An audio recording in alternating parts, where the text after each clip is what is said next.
ये एक सर्द रात थी। आसमान में पूरा चांद चमक रहा था और चारों ओर सन्नाटा फैला हुआ था। गांव के बड़े बुजुर्गों की हमेशा यही हिदायत होती थी कि पूनम की रात में मर्दों को घर से बाहर नहीं निकलना चाहिए। 300 साल पहले गांव के कुछ मर्दों ने एक लड़की के साथ कुछ गलत किया था और तभी से वो लड़की चुड़ैल बन गई थी। अब हर पूनम की रात वो चुड़ैल बाहर निकले पुरुषों को उठा कर ले जाती थी।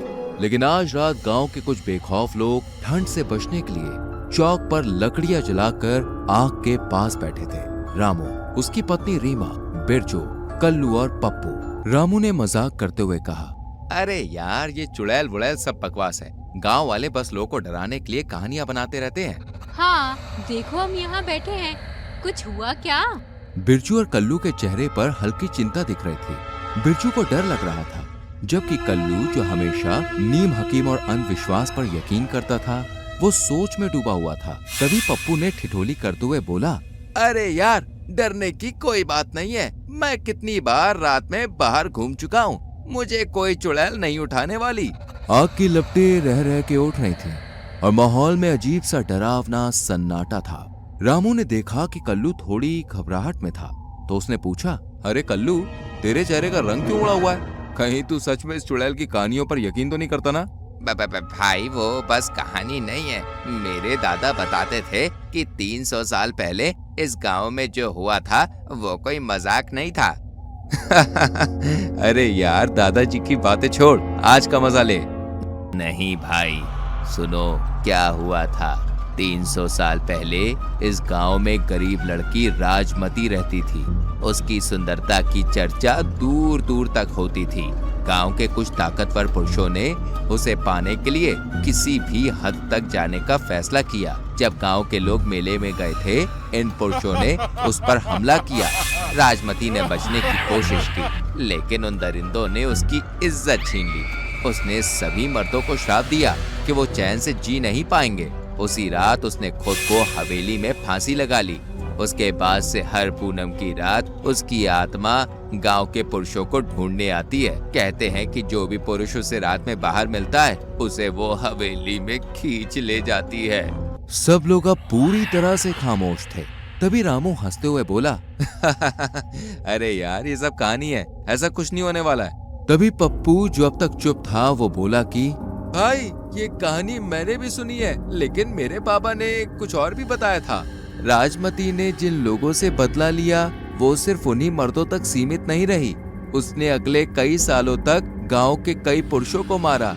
लोग कहते हैं कि उसकी आत्मा इतनी ताकतवर थी कि वो पुरुषों को खींचकर हवेली में ले जाती थी और उनके साथ वही करती थी जो उसके साथ हुआ था। और सबसे डरावनी बात ये थी कि वो मर्द कभी वापस नहीं लौटे। उनके चीखने चिल्लाने की आवाजें अभी भी हवेली से आती हैं। पप्पू की बात सुनकर बिरजू का चेहरा और सफेद हो गया और उसने कांपते हुए कहा, भाई, हमें यहाँ से चलना चाहिए। अरे यार, तुम सब डरपोक हो। अरे चुड़ैल वुड़ैल कुछ नहीं होती है। लेकिन तभी हवा का एक तेज झोंका आया और आग की लपेटें जोर से उठी। सबने एक दूसरे की तरफ देखा, लेकिन कोई कुछ नहीं बोला। तभी पास की एक झाड़ी में से आवाज आने लगी और तभी रामू ने मजाक करते हुए कहा, देखो, कुत्ता भी मेरे डर से झाड़ी में छुप गया। अरे मैं देखता हूँ कौन डराने आया है। उसने झाड़ियों की तरफ कदम बढ़ाया, लेकिन जैसे ही उसने झाड़ियों में बढ़ने की कोशिश की, वो अचानक गायब हो गया। बाकी सबके चेहरे पर डर साफ दिख रहा था। बिरजू और कल्लू के तो होश ही उड़ गए। अब कल्लू ने भी डर के मारे भागने की कोशिश की, लेकिन जैसे ही उसने थोड़ी दूर तक कदम बढ़ाए, वो भी हवा में गायब हो गया। अब रामू और रीमा को भी डर लगने लगा था। भाई, ये चुड़ैल सच में आ गई। अब हम यहाँ नहीं रुक सकते। अरे सब फालतू है, देखना वो दोनों मजाक कर रहे होंगे।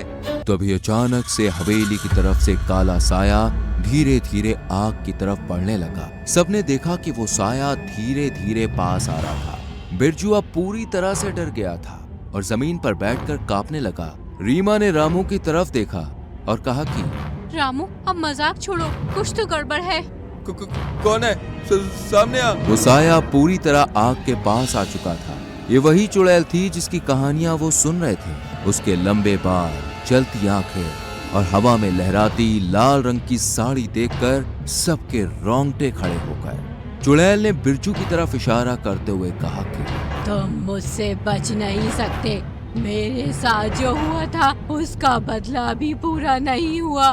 बिरजू घुटने के बल बैठकर रोते हुए बोला, मुझे छोड़ दो, मैंने कुछ नहीं किया, मैं बस डरपोक हूँ, कोई गुनहगार नहीं हूँ मैं।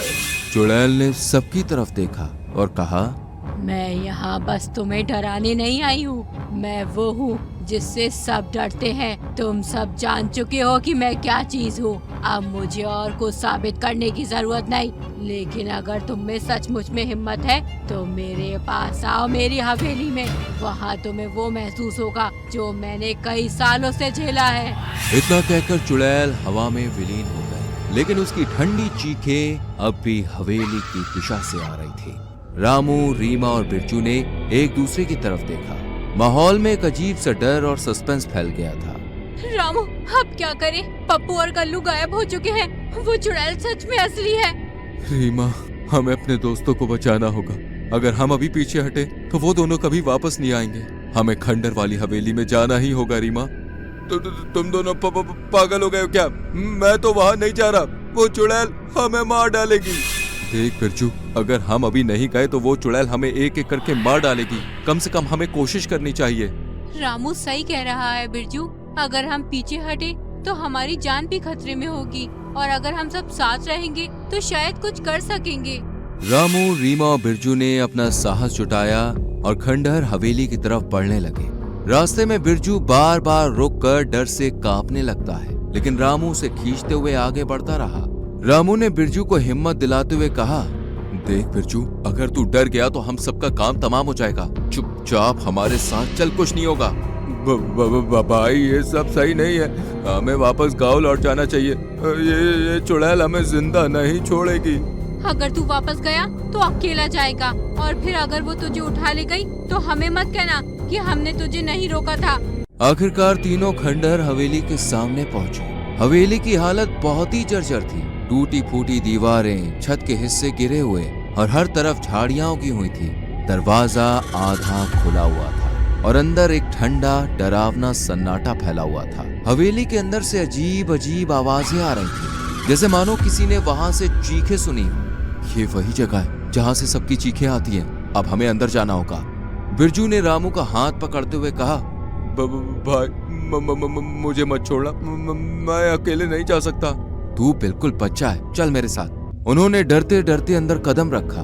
हवेली के अंदर का माहौल और भी ज्यादा खौफनाक था। दीवारों पर पुराने खून के धब्बे, टूटी हुई खिड़कियां और धूल से ढके फर्श पर अजीब अजीब से निशान बने हुए थे। जैसे ही वो अंदर पहुंचे, दरवाजा खुद ब खुद बंद हो गया और हवेली में एक सन्नाटा पसर गया। रामू ने इधर उधर देखा और धीरे से कहा, हमारे दोस्त यहीं कहीं होंगे, हमें उन्हें ढूंढना होगा।